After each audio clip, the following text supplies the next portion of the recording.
Namaku Arif. Kejadian ini terjadi ketika aku berlibur di salah satu villa yang juga masih milik keluargaku. Awalnya aku tidak tahu bahwa keluarga besarku punya satu villa di daerah Bandung Selatan. Ya, bisa dibilang ini adalah warisan dari kakek dan nenekku untuk anak-anaknya. Villa ini jarang dipakai, tapi memang ada pengurusnya. Karena letaknya yang cukup jauh dari pusat kota dan jalan raya, saudara ataupun keluarga-keluargaku agak sedikit malas berkumpul di sana. Sampai momen liburan kemarin membawa kami menginap di sana. Ketika itu, di grup keluarga besar, tanteku merencanakan untuk lebaran nanti berkumpul di villa itu. Kebetulan katanya tante udah beres-beres di sana. Udah dirapihin, udah dibersihin, dan ya siaplah menyambut keluarga yang lain. Karena sudah cukup lama juga tidak ke sana, kami pun berangkat. Hari lebaran kedua ke villa itu. Kondisi jalan saat itu ramai lancar. Di perjalanan, aku sempat bertanya pada ayah, kapan terakhir kali aku ke villa itu? Ayah bilang, waktu aku umur 7 tahun. Sekarang umurku sudah 19 tahun. Ya, berarti sudah cukup lama.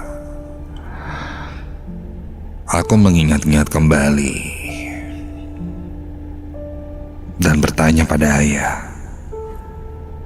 "Ya, itu villanya yang di belakangnya ada pohon nangka yang gede itu bukan sih?" Ayah mengangguk membenarkan. "Oh, kalau itu sih lupa-lupa inget deh kayaknya. Saudara-saudara yang lain pada datang juga kan ya?" Ayah kembali mengangguk sambil tersenyum. Dia bilang, ada saudaraku yang bernama Andri yang juga datang. Dulu katanya pas masih kecil, aku sering banget main sama Andri. Jujur, aku pun hampir lupa punya saudara yang namanya Andri. Momen seperti inilah yang akan menjadi seru. Ketemu keluarga lama, saudara-saudara yang jauh pada berkumpul. Rasanya akan menjadi menyenangkan di villa itu.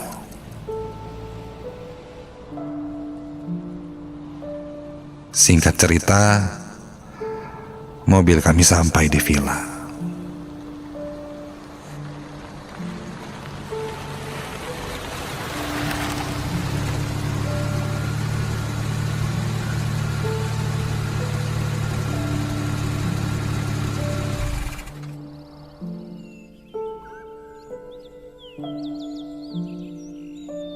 Begitu turun dari mobil, Tante langsung menyambut kami. Katanya kami orang pertama yang sampai di villa itu, sedangkan yang lain masih dalam perjalanan. Maklum, pada dari luar kota katanya. Aku berjalan masuk ke villa itu, mencoba mengingat-ingat memori masa kecil ketika datang ke sini.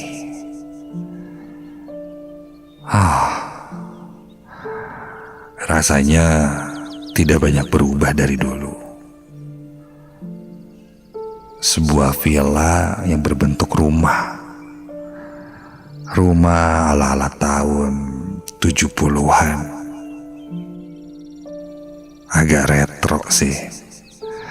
Secara desain, furniturnya, sofa-sofanya. Kalau bisa digambarkan sih, kakek dan nenek kayaknya dulu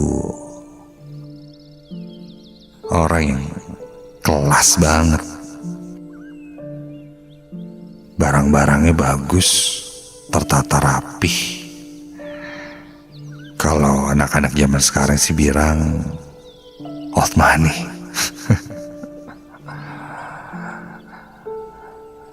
Aku berjalan menelusuri dan mengelilingi rumah.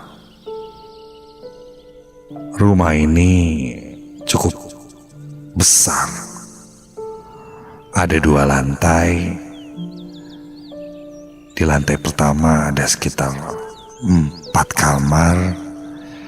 Dan di lantai atas ada 6 kamar. Sepertinya memang diperuntukkan untuk kumpul keluarga. Ketika berjalan, akan naik ke tangga. Kulihat di bawah tangga ada 1 pintu lagi. Sepertinya ada ruangan di bawah tangga. Apa itu kamar juga ya? Penasaran, aku coba buka pintu yang ada di bawah tangga itu. Ketika aku akan membukanya, belum sempat tanganku sampai ke gagang pintu, tiba-tiba ada yang menepuk bahuku. Seorang lelaki 30 tahunan. Dia melihatku, lalu menggelengkan kepalanya memberikan isyarat, jangan buka pintu itu. Dan secara halus mengusirku untuk menjauh dari pintunya.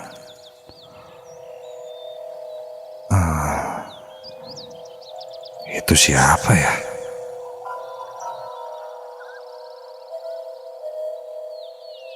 Aku pun bertanya pada tante. Tan, itu cowok yang pakai kemeja flanel siapa ya tante? Lalu tante menjawab, oh itu namanya Robi, anak penjaga villa. Selama villa ini kosong, villa ini dijaga oleh bapaknya Robi. Biasanya orang-orang sini nyebutnya Abah Adi, yang rumahnya ada di seberang villa. Aku pun mengangguk. Lalu aku tersenyum ke Kang Robi yang masih berdiri di dekat tangga Ya. Dia tidak membalas senyumanku, lalu pergi ke belakang. Ketus amat jadi orang. Sombong. Cuman jagain villa doang. Bukan yang punya villa juga. Resek. Begitu ucapku dalam hati.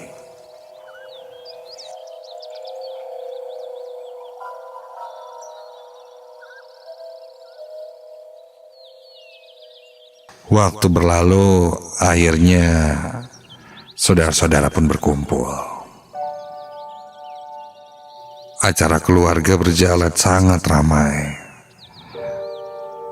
Ada games, ada bagi-bagi hadiah atau tukar kado, lomba-lomba kecil-kecilan khas keluarga.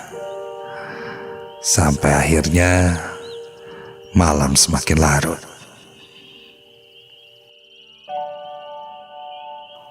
Ketika itu orang-orang tua, termasuk ayah dan ibuku, sudah berada di kamarnya masing-masing. Sedangkan aku, Andri, dan beberapa saudara lain yang seumuran denganku masih berada di ruang tengah sambil main game online. Pus, itu pus, turretnya pus. Nah. Gas. Offset tuh, gas. Kena kan? Nah, mantap. Yo, pus. Yeay, gas. Mantap, Di sela-sela bermain game, aku sempat bilang pada Andri, Ndri, di bawah tangga tuh, yang itu tuh, ada pintu kan? Nah, itu kayaknya mencurigakan deh. Hah? Mencurigakan gimana? Jadi tadi kan pas gue datang awal-awal kan, lagi room tour lah ceritanya. Pas mau ke pintu itu, dilarang tuh sama Robi. Iya, Kang Robi itu tuh anak penjaga villa. Dia gak ngomong apa-apa, cuman kayak geleng-geleng kepala, nandain jangan dibuka pintunya. Biasanya kalau ada yang kayak gitu pasti ada yang aneh-aneh. Aneh-aneh gimana maksudnya? Yang serem-serem gitu. Gimana kalau kita buka aja? Niat gue juga gitu sih, tapi gak akan apa-apa gitu. Udah, gak usah takut.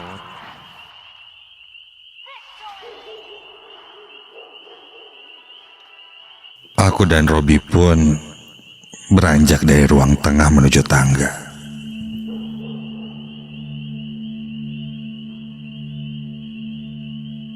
Di sebelah tangga ada pintu yang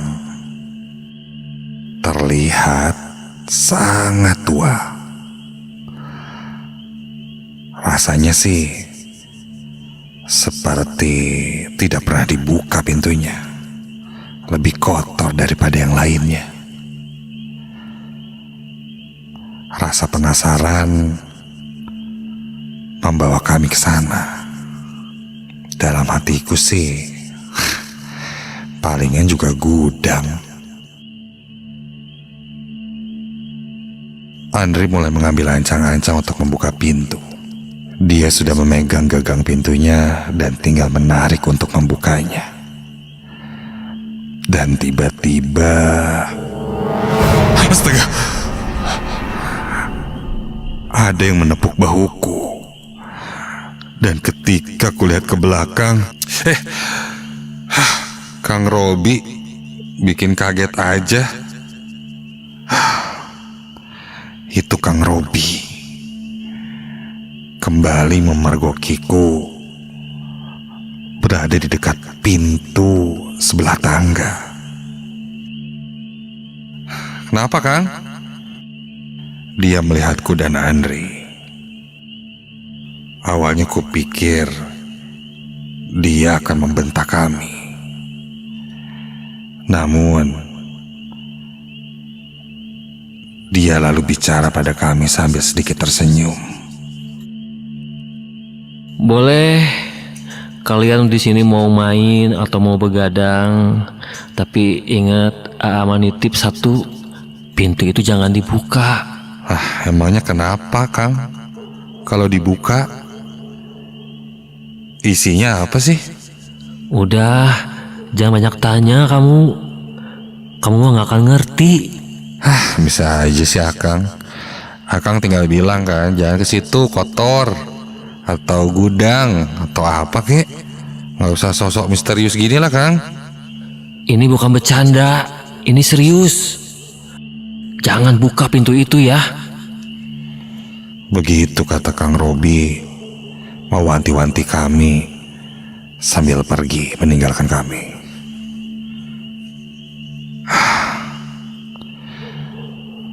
Kita kalau digini-giniin nih, malah jadi makin penasaran. Kayak ada yang ditutup-tutupin. Kataku pada Andri. Andri mengangguk setuju. Kami kembali ke ruang tengah. Pikiranku masih terkunci di pintu itu. Penasaran.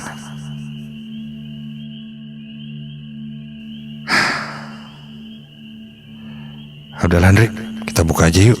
Andri pun setuju. Tapi kita nunggu malaman, pas yang lain udah pada tidur, biar gak mencurigakan. Malam berlalu. Sekitar jam 12:30, aku dan Andri kembali berjalan menuju pintu itu.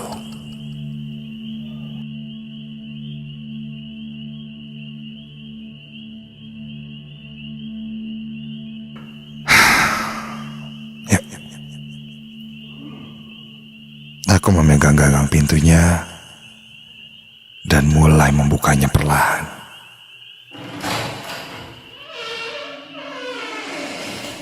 Ketika dibuka, ruangan yang sangat gelap. Bahkan saking gelapnya, aku tidak bisa melihat apa-apa yang ada di dalamnya. Ri, flashlight Ri, dari HP. Andri mulai menyalakan flashlight. Seketika, isi dari ruangan itu pun terlihat. Sebuah ruangan kosong, tidak ada ventilasi apapun, dan ada karpet di sana.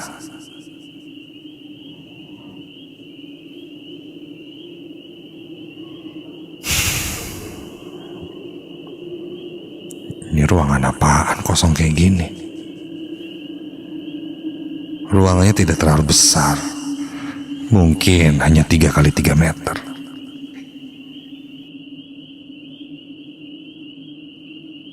Dan di salah satu sisi ada sebuah tumpukan benda.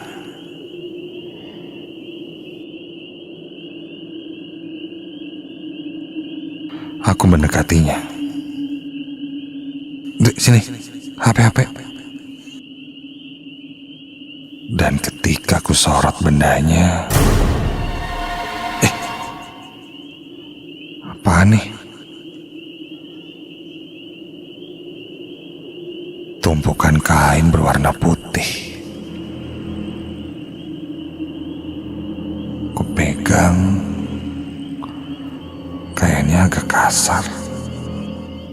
Ini kain apaan? Kain kafan. Lah,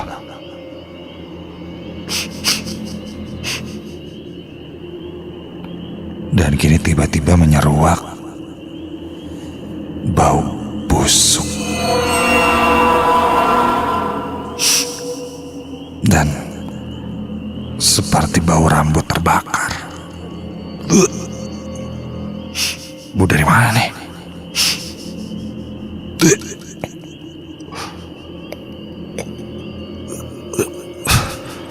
Udahlah, cabut yuk. Begitu aku akan keluar dari ruangan itu,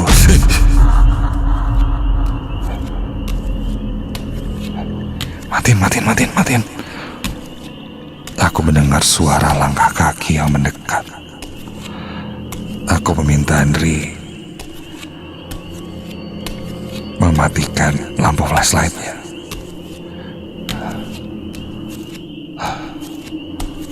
Kami bersembunyi di dalam ruangan karena suara langkah kakinya terdengar mendekat ke ruangan ini. Langkah kakinya terhenti tepat di depan pintu ruangan yang terbuka. Karena kami berada di dalamnya. Dalam hati, siapa ya? Kang Robi gitu.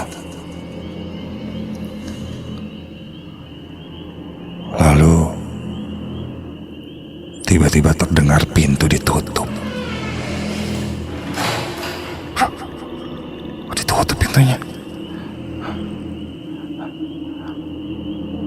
Kami pun berusaha berjalan ke arah pintu untuk keluar diam-diam dari ruangan itu. Namun begitu kami melangkah,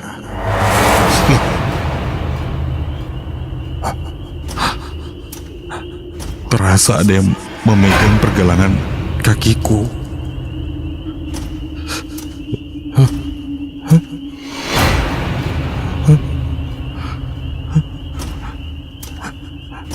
Rik, gak bisa jalan, Rik. Ada yang megangin kaki gua.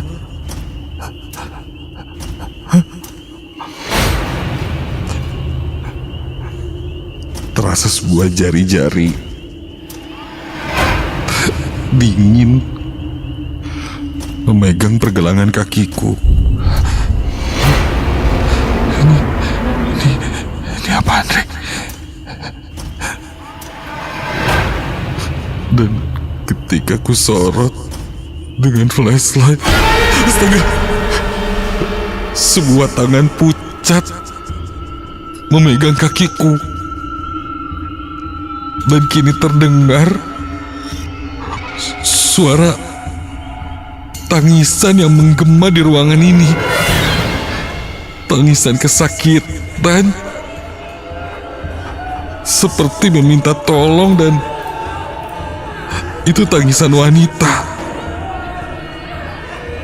Dan yang terdengar olehku menggema, suaranya tidak hanya satu. Ada banyak suara tangisan dan teriakan kesakitan yang bersaut-sautan terdengar di ruangan ini.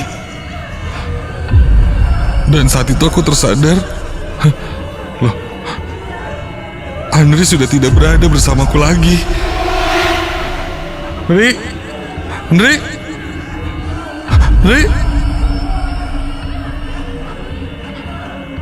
Aku coba arahkan flashlight handphoneku ke sekitar ruangan dan loh, terlihat oleh mataku sosok-sosok perempuan dengan rambut panjang. Wajahnya sangat menakutkan. Badannya kurus, bola matanya cekung ke dalam, dan mereka terikat oleh rantai-rantai di badan dan lengannya, dan jumlahnya banyak. Iya, banyak perempuan-perempuan yang terikat di sana. menangis kesakitan meminta tolong.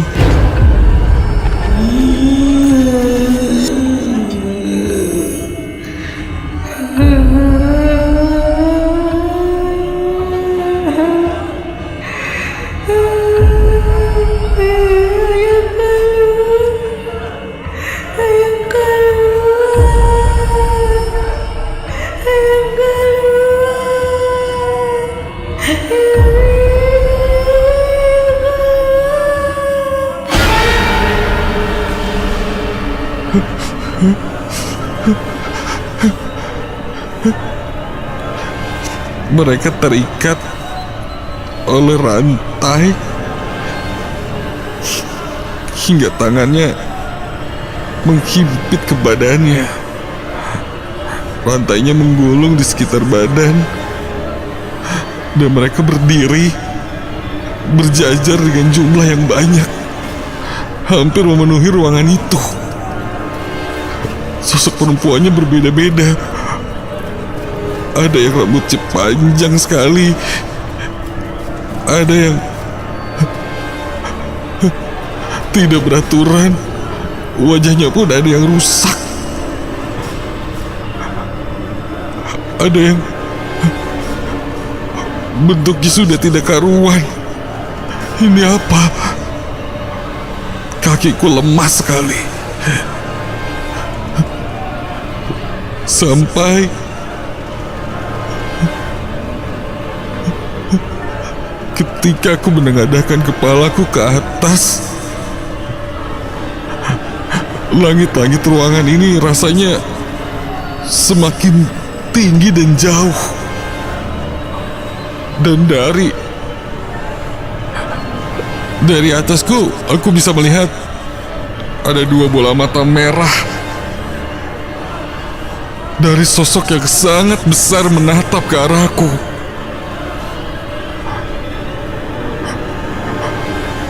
Terdengar suara menggelegar sangat kencang, menggeram hingga jantungku berdegup semakin lama semakin cepat.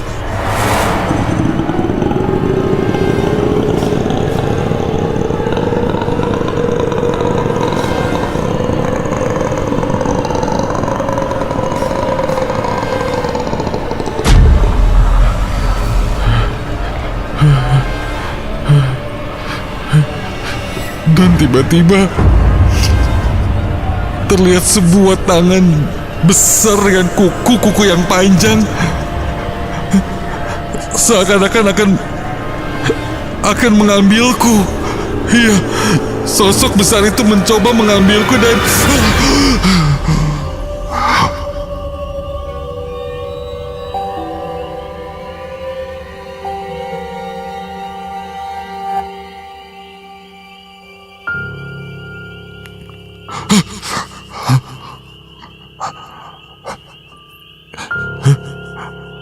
ketika ku buka mata,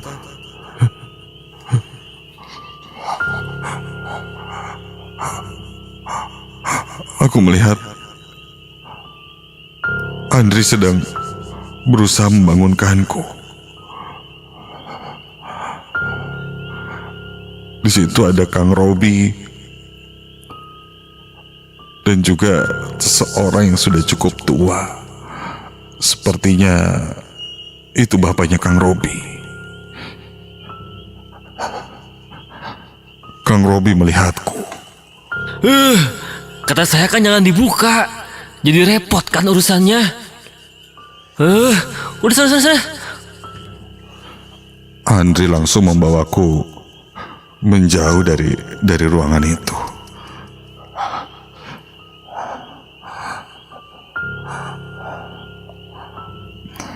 Malam itu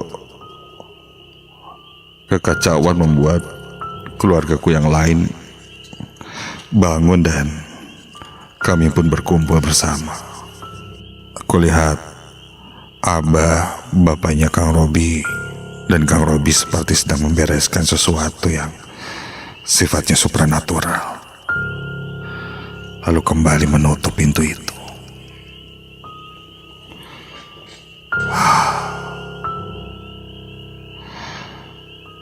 setelah ketegangan mereda, lalu Abah mendekatiku, bertanya, apa yang aku lihat? Karena pasalnya tadi aku kesurupan. Jiwaku berada di dimensi yang lain, ditahan oleh sosok besar yang adalah penunggu di sana. Aku ceritakan apa yang kulihat, termasuk sosok besar yang Abah tadi sempat bilang. Abah berkata, apa yang kulihat, sosok-sosok perempuan yang mungkin sudah menjadi kuntilanak. Mereka sengaja diikat di sana agar tidak mengganggu. Dulu ada pohon nangka besar di belakang rumah ini yang semakin lama semakin tidak berbuah. Karena dirasa tidak berbuah, kakek dan nenek lalu menebang pohon itu. Tapi justru itu malah menjadi malapetaka. Penunggu di pohon itu sangat marah, yang akhirnya membuat kakek dan nenek mulai sakit-sakitan. Penunggu yang ada di pohon itu adalah sosok besar dan juga sosok-sosok lainnya yang biasa disebut Kunti. Sempat setelah itu, villa dan beberapa warga sekitar diganggu oleh sosok-sosok gaib, yang pada akhirnya Abah coba membereskannya. Abah bisa dibilang orang yang cukup dipercaya untuk hal-hal seperti ini, yang pada akhirnya mengikat mereka di sana, di dalam satu ruangan itu. Sempat Abah katanya coba pindahkan ke tempat lain, namun pada akhirnya kembali lagi. Hingga akhirnya Abah mengikatnya di sana agar bisa diawasi. Setelah itu, kakek dan nenek tutup usia. Sebenarnya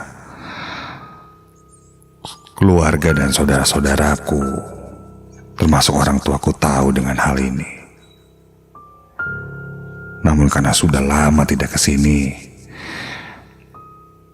mereka lupa memberitahukannya kepada anak-anaknya.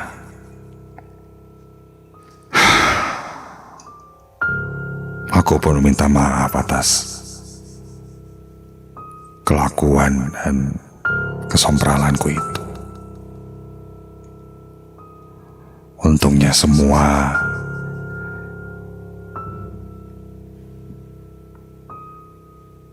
bisa dikondisikan kembali.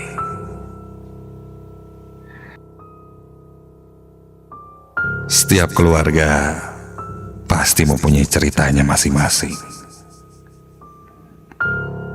Ada misteri yang pastinya kurasa ada di setiap satu keluarga besar. Dan itu adalah pengalamanku yang juga menjadi mimpi burukku.